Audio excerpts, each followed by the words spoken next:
السلام عليك يا أبا عبد الله، السلام عليك يا ابن رسول الله. أفوض أمري لله إن الله بصير بالعباد لا حول ولا قوة إلا بالله العلي العظيم. أعوذ بالله من الشيطان اللعين الرجيم. بسم الله الرحمن الرحيم. الحمد لله الذي لا يبلغ مدحته القائلون ولا يحصي نعماه العادون ولا يودي حقه المجتهدون، الذي لا يدركه بعد الهمم ولا يناله غوص الفتن، الذي ليس لصفته حد محدود ولا نعت موجود ولا وقت معدود ولا أجل ممدود. ثم الصلاة والسلام والتحية والإكرام على النبي الأمي القرشي الهاشمي المكي المدني، سيدنا ومولانا وطبيب قلوبنا وشفيع ذنوبنا أبي القاسم محمد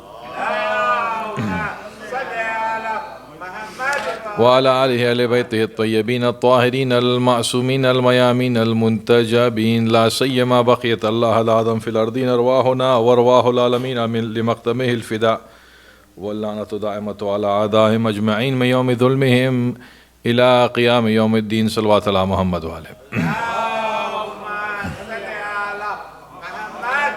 أما بعد، ربي ألهمني التقوى وانطقني بالهدى. مؤمن المؤمنات، السلام عليكم جميعا ورحمة الله وبركاته. Thank you, Pervez Uncle, for that introduction. It is a pleasure and a privilege to be amongst you in this place. Once you grow up in New Jersey can never leave you, even though you leave the state. But alhamdulillah, it's good to be amongst familiar faces, and even more familiar faces and hearts that we shared such memories together, alhamdulillah, while our community was growing, while our community was building. And I'm very happy to see that with the blessings of Allah subhanahu wa ta'ala, with the guidance of the Ahlul Bayt, with the presence of a alim who was my friend before he became the alim, and he remains my friend, and all the elders, mashallah, and the youth, your community, mashallah, has come so far, and inshallah you also have further to go and more hurdles to cross. And may Allah subhanahu wa ta'ala and the Imam of our time guide and open these pathways for you. Risala salawat, please.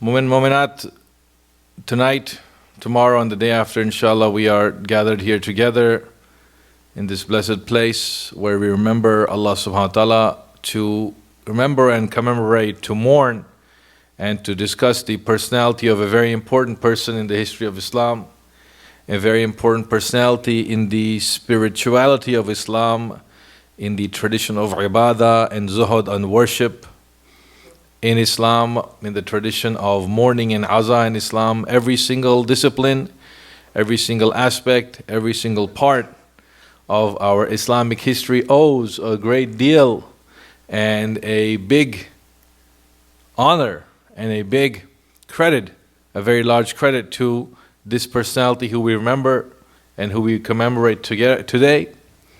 He is someone who was born in the city, who was born in the family, who was born in the presence of prophecy, who was born in the house where the Prophet of Islam, Muhammad Mustafa sallallahu alaihi wasallam, emerged from, and he built that, created that house. And he was born in a house where the defender of Islam, the lion of Islam, Asadullah al-Ghalib, Ali ibn Abi Talib, was present. He was born in a house where the Blessed Lady, from whom all the leaders of Islam, the Blessed Lady who is given the credit, and without whom there would be no connection between the Risala and the Imama. So the continuation of the Wilaya is from this Blessed Lady Fatima Zahra alayha salam. He was born in a house where Al-Hasanain al-Sharifain were present. The leaders of the youth of paradise, Sayyid Shababi Ahl al-Jannah, were present, and it was their house. So he came from them, he emerged from them, he was born in that house, and he grew up in that wonderful environment. Today, inshallah, we remember and commemorate the martyrdom and the passing of Imam Ali ibn al-Husayn Zayn al-Abideen was Sayyid al-Sajideen alayhi salatu was salam. It is a very important lesson for us to look back into this history and see for some time and look at one angle of what this Imam did in his life. And we can learn as Muslims, as mu'mins, as believers, as human beings, what lesson we can derive and what lesson we can get from this blessed Imam. His father, you all know, his father you are familiar with, his father Abu Abdullah al-Husayn, you all are familiar with and Islamic history knows. His mother is someone I want to shed some light on briefly. Risala salawat, please.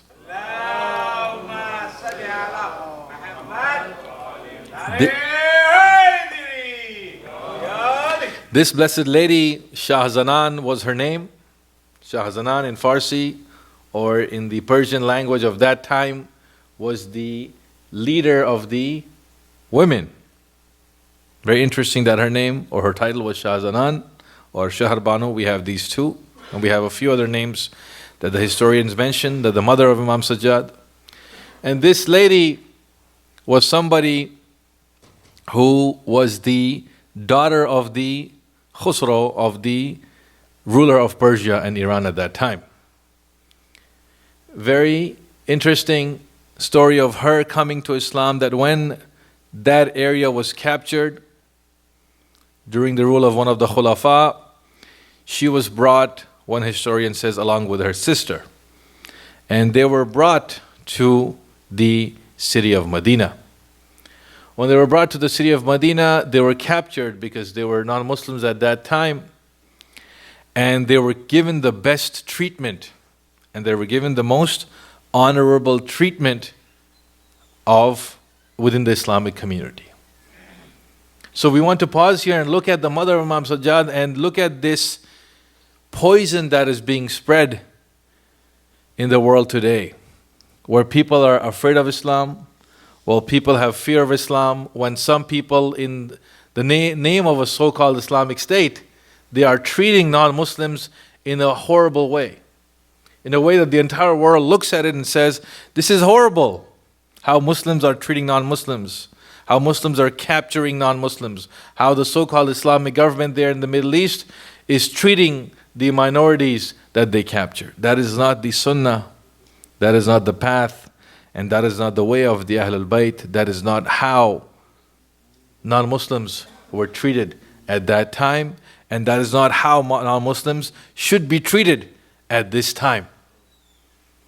Just how slaves, for example, slaves of war at that time, because at that people had slaves. We don't have them anymore, and we don't need to bring them back. But when these ladies were captured, they were given the utmost respect. They were brought to the city of Medina, and in this city of Medina, they were given the choice of marrying the person, of joining the household of the person, of entering the household of a certain person.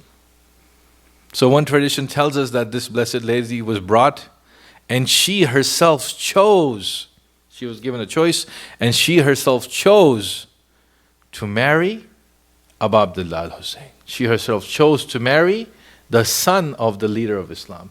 She herself chose to marry the grandson of the Prophet of Islam. She herself chose this union. And she said, I will be happy as a free woman to become the wife of this gentleman and to bear him the children and to be part of his life and to be part of his journey and to be part of his struggle for Islam. Risala salawat, please.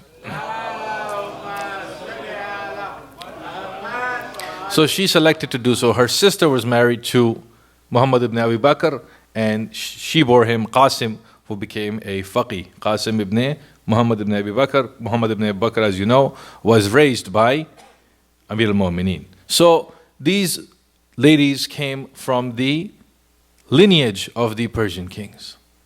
And this is the beginning where the diversity and the complexity in the Islamic world grows and continues to grow. Because this is the first time where the house, where the family, where the lineage of the Prophet of Allah, who have been within Banu Hashim, who have been within the clan of Quraysh, who have been within the Arab tribes, now they formally marry outside.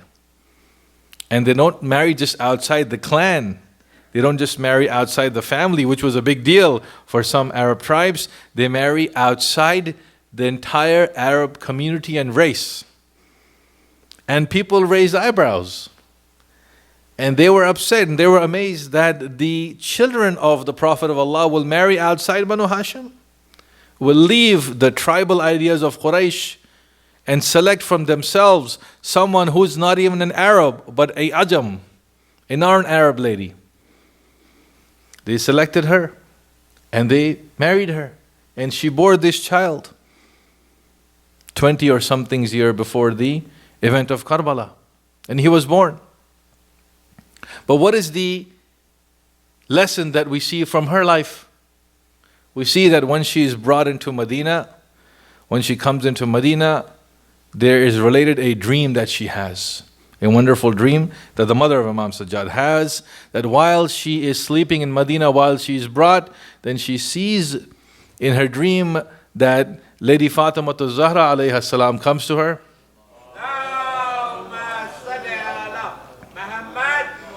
And she gives to her and she provides to her the teachings of the deen of Islam and the beauty of Islam. In a way, in a manner, in a language, in a medium that this lady understands and accepts. People, we often think that it is only a one-way street, that this lady came and Fatima Zahra gave her something, she accepted. No, of course she has to have her own questions.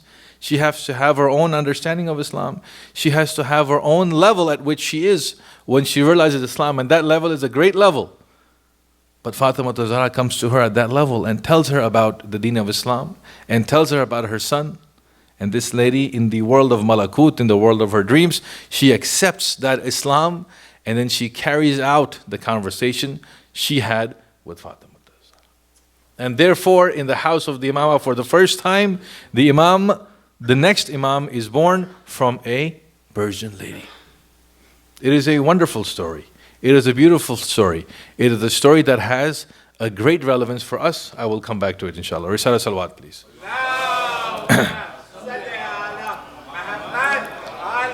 The second thing we see when we look at the life of the Imam, besides his mother, is his title and his laqab that we have.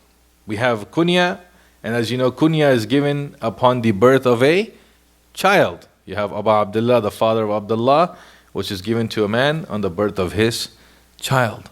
We have Abu al-Hasan, which is the father of Hassan. That is the kunya. But the laqab is a title which is given based on a certain characteristic that you have, based on a certain feature that that person has. And because that person has that feature and has that characteristic, and they have it to such a degree, then the society and everyone around them recognizes this and says that this person has this character, and this person is going to be known by this title. So the two titles that we have for the fourth Imam, as you know, is Zayn al-Abideen and Sayyid al-Sajideen. Wonderful titles, well-known titles. Zayn al-Abideen, how do we translate this? Language is difficult to translate. Arabic, Urdu, Turkish, all these languages are very difficult to translate. Zayn is something that gives beauty, that gives zina. Zina is ornamentation. Zina is beautification. Correct? Zina is the jewelry. So already the body is there, but that body is simple. That body is plain. You want to make that body more attractive. You want to make that body more beautiful. A wife wants to do that for her husband, for example, or mu'mineen do that for each other. That they want to make each other more appealing. So already something exists, but it has to be renewed. Something extra has to be added to it so that everyone looks at it and understands it in the proper way and in the proper context. So the ibadah and the worship of Rasulullah existed. The ibadah and the worship of Amir al-Mu'mineen remained. The ibadah and the worship of Al-Hasanain was there. The ibadah and the worship of Fatima al-Zahra was there. But after the event of Karbala, after the murder of Abu Abdullah al-Hussein, after the massacre of the grandson of the Prophet of Allah, this had to be renewed. New life had to be given to this concept. New channels had to be opened where this river of knowledge and learning and practice could flow into the corners of the Muslim world. Where new lamps had to be lit when it was dark. Banu Umayyah were creating darkness. Their message was to create ultimate darkness and to remove the light from Islam and remove the house of the Prophet of Allah. So to bring this back, we have the zina. We have the body of worship already existed. People knew what salat was. People knew what the worship of Allah was. Even those people who were against Imam Hussein, they at least pretended to perform the salat and the Sawm and the Hajj, to follow the laws of Islam. But that body of ibadah that existed was rotting. Banu Umayyah wanted to rot it. They wanted to kill this body. They wanted to leave only the skeleton and the bones. Slowly and slowly they want to remove the true Islam and say, well, ma khabarun ja'a wala wahyun nazal. No khabar came and no wahi came. Let's remove all this action. They couldn't do it overnight. They had to do it slowly. So to make that body more beautiful, to make that body more creative, to make this worship of Allah subhanahu wa ta'ala better in the eyes of the Muslim community, then Imam Ali ibn al-Hussein, he came forward and he performed the worship of Allah subhanahu wa ta'ala so much that he received the title Zayn ul-Abideen, the beauty of those who do ibadah and worship of Allah subhanahu wa ta'ala, the ornament of the body that is the ibadah and the worship of Allah subhanahu wa ta'ala. Risala salawat, please.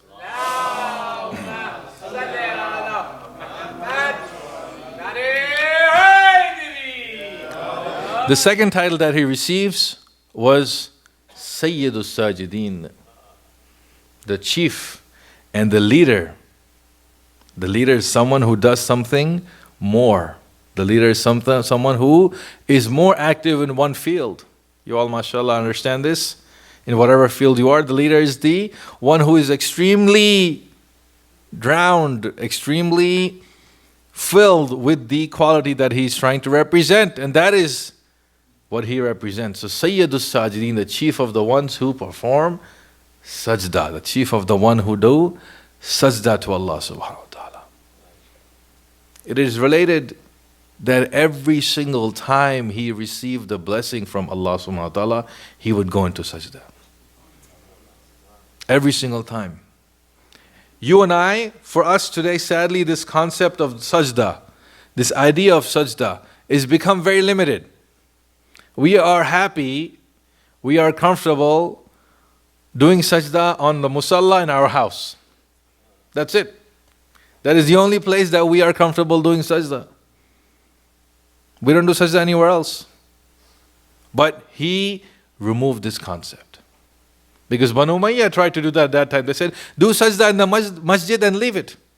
Do everything else outside and do sajda in the masjid and on your musalla and leave doing this sajda, which is the worship of Allah subhanahu wa ta'ala. But this Imam, if he was in the market and he received a blessing from Allah subhanahu wa ta'ala, he would perform the sajda right there.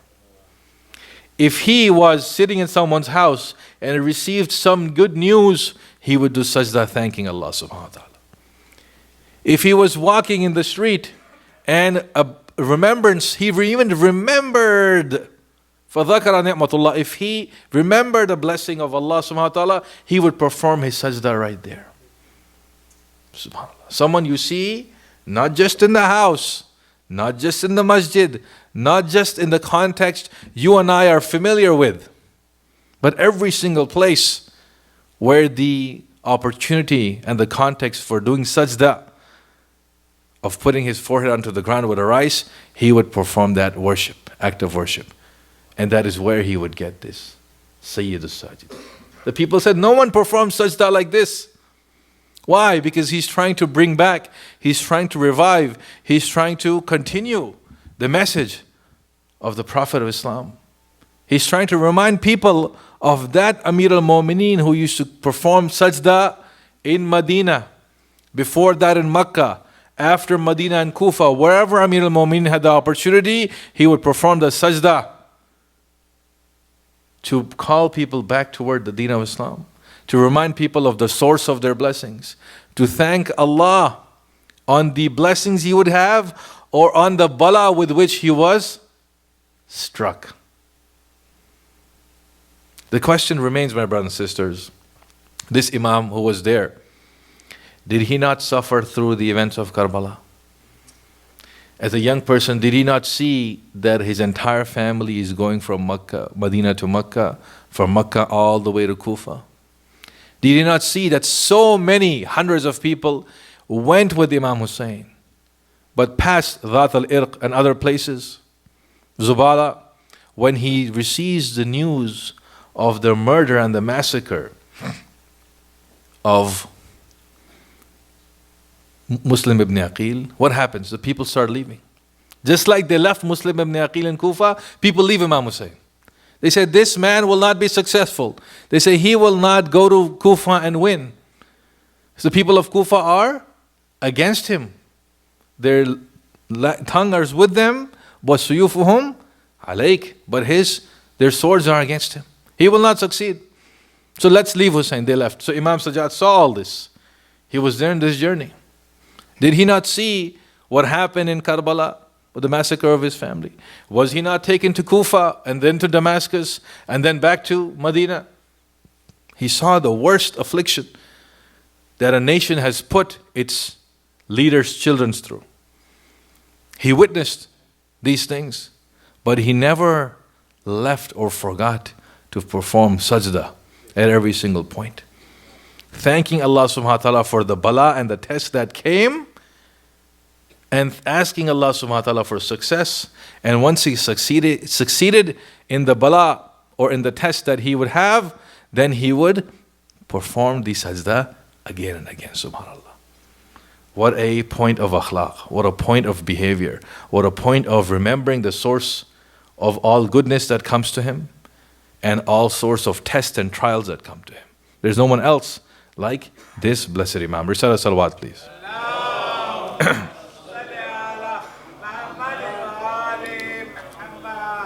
This title is given to this Imam not by ordinary people. Al-Zubayr narrates that Jabir ibn Abdullah was sitting with the Messenger of Allah, with the Prophet of Allah. And Imam Hussein was a young child. Imam Hussein was a young child, 6, 7, when the Prophet of Allah passed away. But during that period, during his childhood, the Prophet of Allah would put Imam Hussein on his lap or on his leg. One point I will say about the relationship between Rasulullah and Imam Hussein is that on the night of Ashura, on the day of Ashura, when Abul Fadl Abbas is addressing the people of Kufa, he says a very interesting point, which time and again you can think about. He says, this is Hussein وَكَانَ مَشْيُهُ عَلَى جَسَدِ رَسُولِ اللَّهِ أَكْثَرُ مِنْ مَشْيِهِ عَلَى الْأَرْضِ. He says that when Hussein was in the presence of the Prophet of Allah, he spent more time on the body of the Prophet of Allah than he did on the earth, on the ground. That is something to think about. That if Imam Hussein was in the presence of the Prophet of Allah, he would not let Hussein sit or stand or walk on the ground. He would always carry him and put him on the shoulder or put him on his lap or hold him. This is the attitude of. So here he says that Imam Hussein was with the Prophet of Allah, and Jabir narrates that he said, the Prophet of Allah said that this is my son Hussein, after him will come Ali, who I will call and I am calling Sayyid al-Abideen or Zayn al-Abideen. And on the day of Qiyamah, Yunadi Munadi, a caller will call out, where is Zayn al-Abideen? And he will stand up, because he will bring back and revive the worship of Allah subhanahu wa ta'ala as Rasulullah has meant it. And after the massacre and murder of Imam Hussein in Karbala, after the chaos that has been created in Karbala, after the disruption of the lineage of Imama, after the negative and false propaganda that happened in the time of Imam Hussein, all these certain things were brought back. Recite a salawat, please.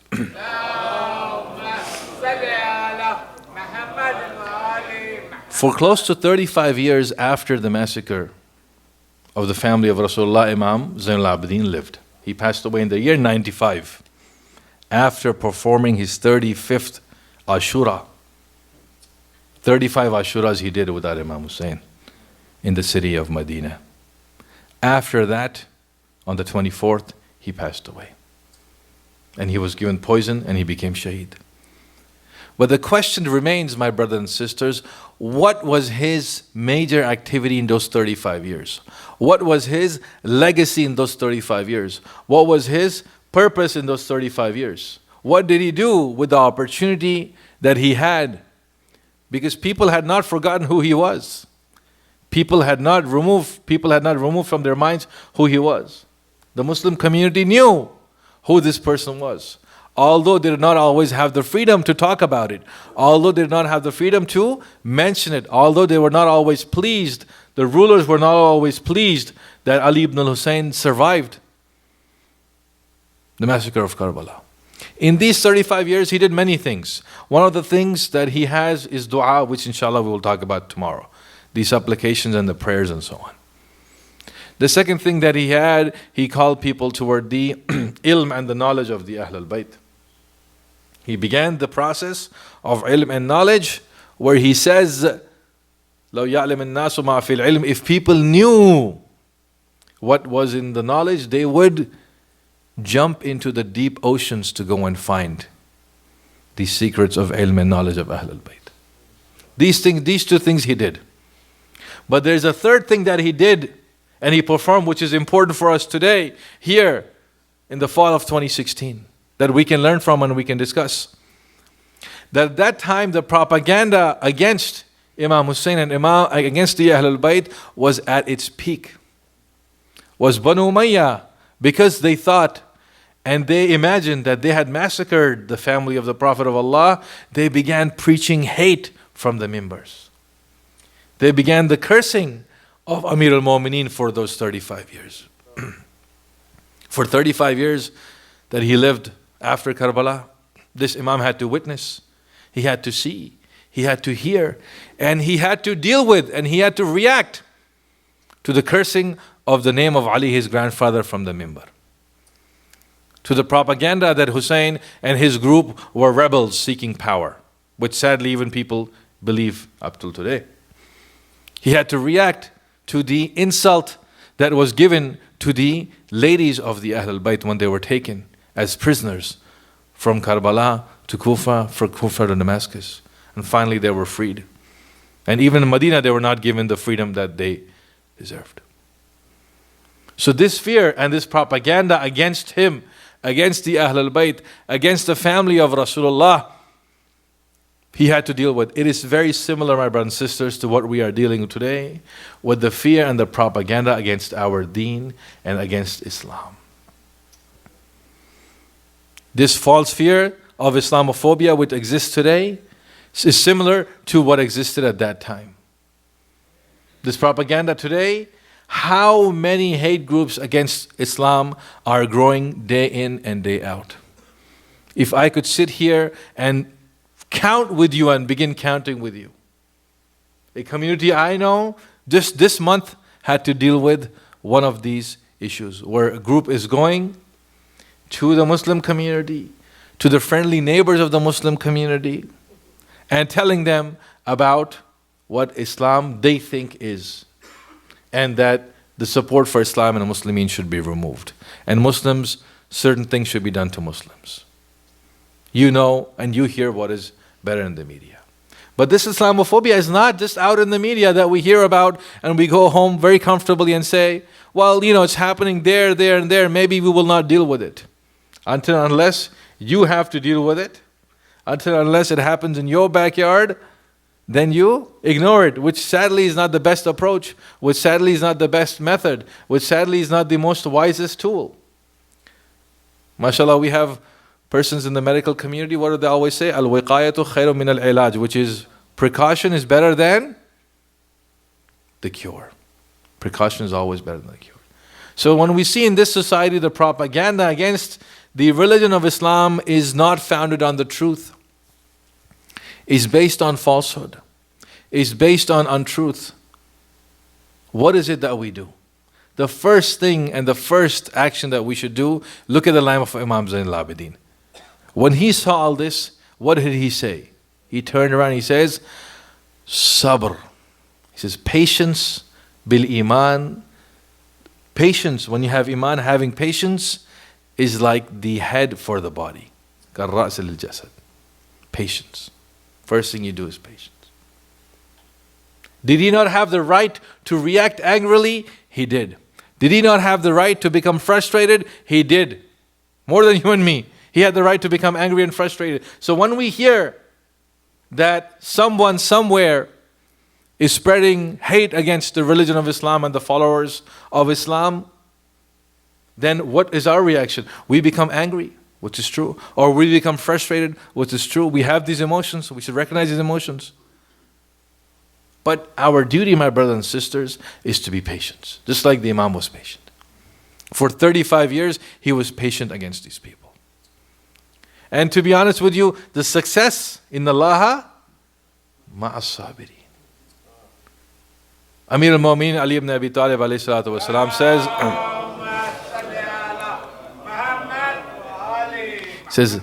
ليس الشجاع من يفر من المشاكل ولكن الشجاع من يرى عاقبة المشاكل. He says the brave person is not the one who runs away from the problem, but the brave person is the one who sees the end of that problem.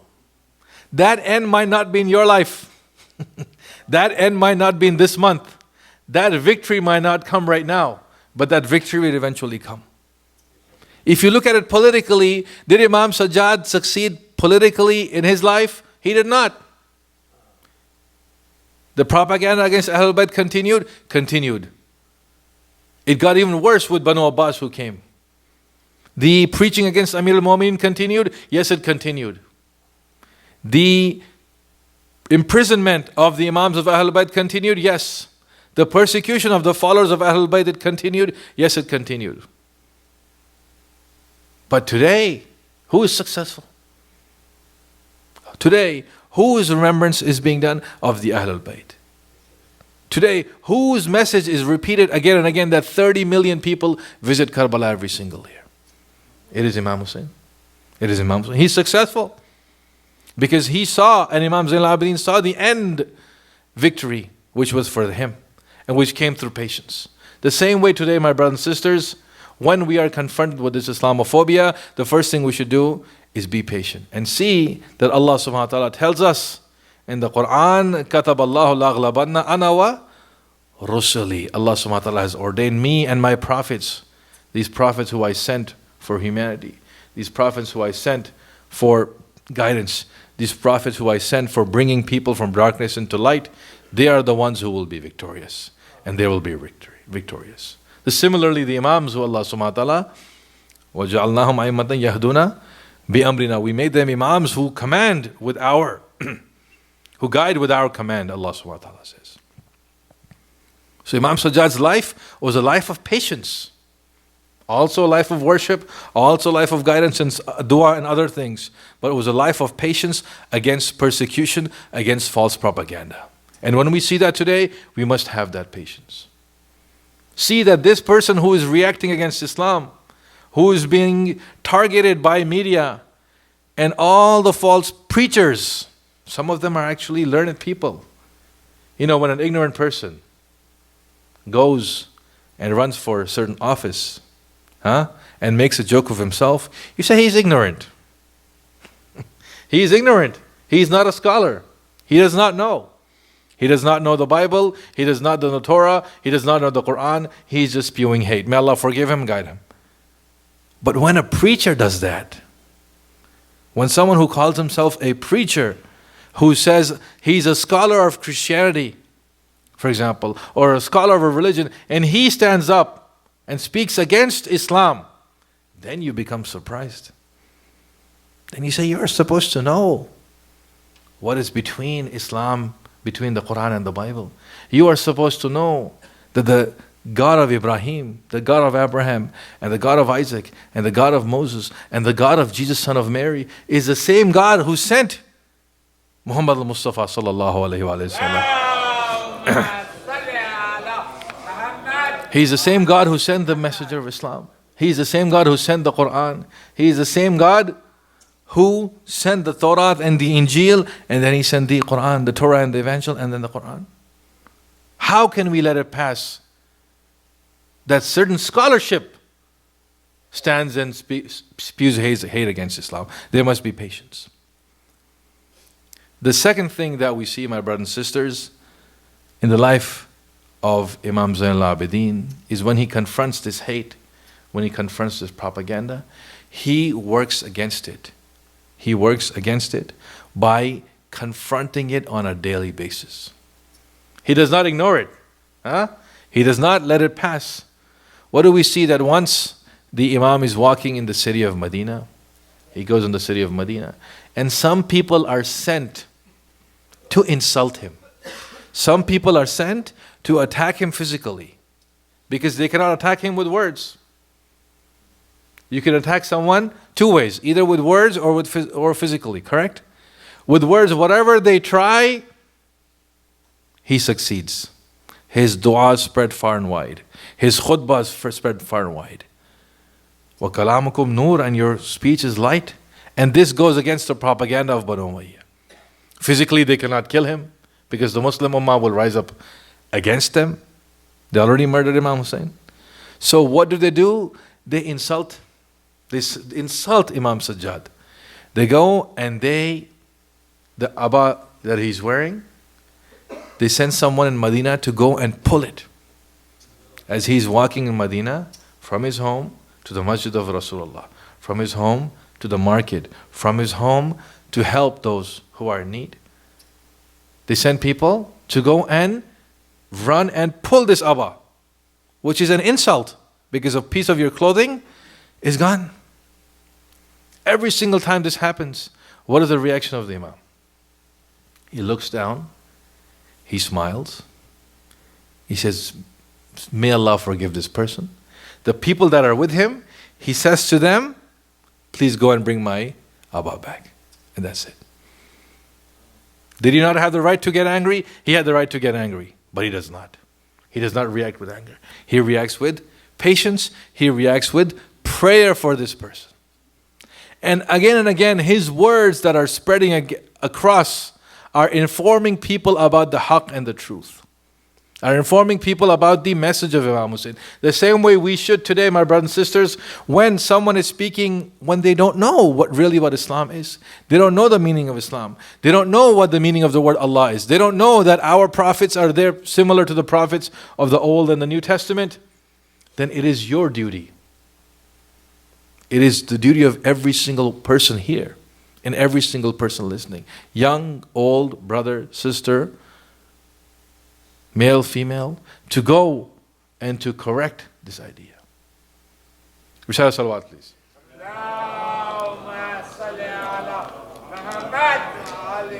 To give you an example, when they label all of Islam as this kind of Islam, then you go and tell them, can I label all of Christianity as a certain type of Christianity? Can I tell you that all of you are Catholic? They will say, no, we are not all Catholic. Then what are you? Some will say, I am Baptist. You say, okay. Another one will say, I am Methodist. Okay. Another one will say, I am an Apostolic. You say, okay. Another one will say, I am Lutheran. Okay. Every single Christian you meet is a different denomination and a different church. Why? Because they have diversity. They have diversity and complexity within their faith, and they all accept it. They say, no, that is a Catholic belief. You go and tell them, do you believe in saints? Do you believe that Mary, the mother of Jesus, had immaculate conception, for example? Say, no. That is a Catholic belief. We don't believe in that. We're Protestant. We don't really respect her more than that. Say, okay. When you understand the complexity and diversity in your own religion, why do you deny it for Islam? Why do you deny it for Islam? Why do you paint all Muslims with the same brush? All of them are like that. That shows you're ignorant of Muslims. You do not know the understanding between Shia and Sunni. You do not know the understanding between Ash'ari and Mu'tazili. You do not know the difference between Imami and Hanafi. You do not know the understanding between Maliki and Hanbali. You do not know the understanding between Yazidi and Husayni. You don't know the understanding between these. That even today, there are people who are Yazidi. I don't mean the religion, I mean those people who are following the path of Yazid and creating this disturbance and trying to dull the image of Islam across the world. Why don't you understand that? When you understand the complexity within your own religion, you say all Muslims are the same, all Muslims come from the same background. That is not true at all. This is the most diverse religion in the world. Which country has the biggest Muslim population in the next few years? India. India, Pakistan, Bangladesh, this is where the majority of the Muslim world lives. And when you say Muslim, people think Arab. They think Arabic. They think Arabic is a race. This ignorance is only there because part of it is because we have not stepped up to that, my brothers and sisters. We as a community, we as professionals, we who have colleagues and friends, it is our duty in this month of Muharram to share something about Imam Hussein, to talk something about Imam Hussein. With our friends and colleagues, not with complete strangers, with people who live with you, who live next to you, who work with you. In the city that I live in, we go and we give out these. This winter we are going to go, last year we did it, and this year we're going to do it again. We go and we give out food in the name of Imam Hussein. Say, oh, who is Imam Hussein? We give it first to our neighbors and the people who know us. It's very easy to do it to a stranger. Why? Because there's no baggage. Say, hello, my name is Muhammad Ali Hassan. Here's a flower. Here's a cup of water. Imam Hussein, I'm done. Huh? That homework is very easy homework. It's more difficult to say, hey, my friend, my patient, my colleague, someone I've known for years, someone I live with, someone that lives next to me, to go and tell them, you know, we've talked about this and that, we talk about football and the game and so on, but there's a different aspect to my life, which is Imam Hussein and Karbala. I want to share that with you. You share that with them this year. Again, next Muharram, you share that with them. Again, the next Muharram, you share that with them. So you build on this relationship. It's not a complete stranger you're not going to see again, which is very easy. It's someone who you know, and someone who you live with, and someone who you grow with. Again and again, Imam Zayn al-Abideen alayhi salatu wasalam is performing this act of ibadah. He is in Medina, going to those places who have known Amir al-Mu'mineen, who have known Fatima al-Zahra, who have known Imam Hussein, who have known Imam Hassan and their generosity, going back to them and reminding them, do you not know? Were you not there? Did you not witness Rasulullah do this? They said, oh yes, we remember. But Umayyah tried to make us forget. But yes, we remember.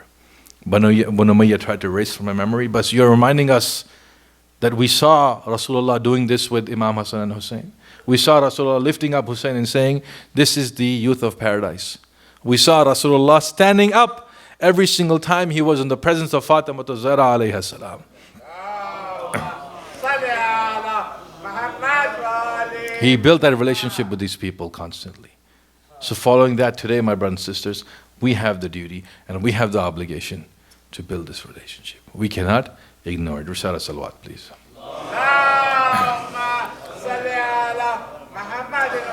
There are other aspects to the life of this Imam we will continue discussing tomorrow and the day after, inshallah.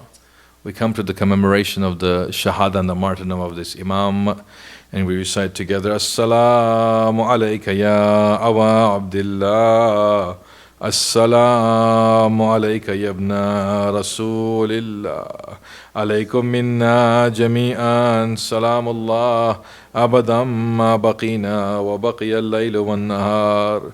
As-salamu ala al-Husayn wa ala Ali ibn al-Husayn wa ala awlad al-Husayn وعلى أصحاب الحسين. Peace be upon you, grandson of Rasulullah. Peace be upon you, O son of Amir al-Mu'mineen. Peace be upon you, O light of the eyes of Fatima az-Zahra. Peace be upon you, O brother of Imam al-Hassan. Peace be upon you, O commander of Abul Fadl al-Abbas. Peace be upon you, O peace of the heart of Zainab al-Kubra. Today, brothers and sisters, let us go to the city of Medina. 35 years after having commemorated Ashura, after having done Ashura with the Muslim community and with the Shia community, finally Imam Zayn al-Abideen, he's poisoned at the command of Banu Umayyah, of Marwan and Walid, and he's passing from this earth. He is going from this earth. He is returning to his Lord. There amongst his friends and his family members, everyone is gathered around Zayn al-Abideen. His family is gathered around Zayn al-Abideen. His son Imam al-Baqir is gathered around Zayn al-Abideen. The reciters recite that once Imam Zayn al-Abideen was lying in his bed. He knew that the poison was spread across his body, that he was going to go from this dunya, from Dar al-Fana to Dar al-Baqa. There he gathered his family members. For a moment he looked away. Imam Baqir said to him, said to him, Father, what is it that you are thinking about? What are you imagining? What are you thinking about? He said, oh my son, on that day of Ashura, what can I tell you what I saw? For a moment I was laying in bed and my aunt Zainab came. She woke me up. She said, oh my son Ali, wake up, someone is here to see you. When I opened my eyes, I saw a man was standing there. He had blood all over his face. He was tired. His back was completely broken. I said to Zainab, I said, oh my aunt, who have you brought? Who is this stranger standing next to me? And the man said, oh my son Ali, do you not recognize your father Hussein? Do you not remember your father Hussein? I am Hussein, my back is broken. Abbas went and he died. I am Hussein, I brought back the body of Qasim. I am Hussein, I saw my young Ali al-Akbar becoming Shaheed. I am Hussein, I saw Ali al-Asghar. When I asked for water, they gave him an arrow and I had to bury him. Oh my son Ali, do you not recognize me? Imam Zayn al-Abideen remembers this moment in Medina when he's surrounded by his family members and he goes from this dunya and he leaves this dunya, but he says to his son, he says, oh my son Muhammad, never forget to do the azan commemoration of my father. La yawma ka yawmika Aba Abdullah. No day is like the day of Ashura. I am dying today, but I am surrounded by my friends and my family and my Shia. I am going from this dunya. I know I will be given a ghusl and a kafan and I will be buried in Baqi. But peace be upon Hussein. Peace be upon my father Hussein, who had no one to give ghusl to him, who has no one to give kafan to him, whose body is laying in the sands of Karbala for 3 days exposed to the sun. There is no one to give ghusl to Hussein. There is no one to bury the body of Hussein. وَسَيَعْلَمُ الَّذِينَ ظَلَمُوا عَلَى مُحَمَّدٍ أَيَّ مُنْقَلِبٍ يَا مُنْقَلِبُونَ. Ya Hussein,